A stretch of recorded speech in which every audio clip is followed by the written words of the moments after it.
السلام عليكم. صراحة هاد الأخبار تتسارع حول هروب بوطريقة. زعما ما راهش مشى يدير العملية، غير هرب. مفهمتش.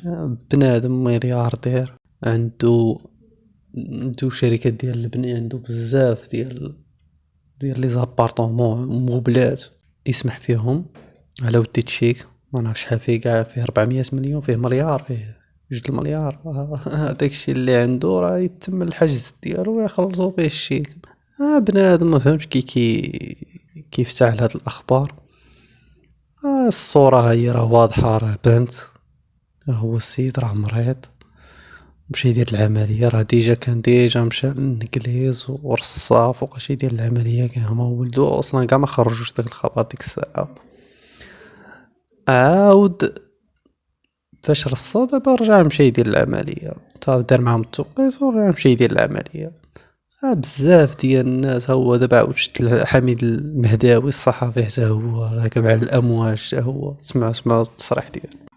الانباء ما نعرفش واش هرب بصح ولا ماشي هرب. المهم منشور على العديد من الصفحات صفحات ما معروفينش. الروابط، بينها الرابط ديال الزميل مصطفى الفن كيقول انه هرب، ويقدر يكون ماشي هرب، على انه مريض دار شي عمليه جراحيه، الله اعلم. اتصلت بالسي بودريقه بزاف المرات، بغيت نتاكد بزاف وما واش جاوبنيش هو السي مريض وغادي يجاوبك انت؟ بودريقه. هذه كتفكرني بواحد جوج ديال القصص غنحكيهم لكم المغاربه، ومن بعد نقول لكم علاش عاودت لكم هاد جوج قصص. القصه الاولى كترتبط بواحد الفيلم امريكي شهير سميتو وارد الدوغ.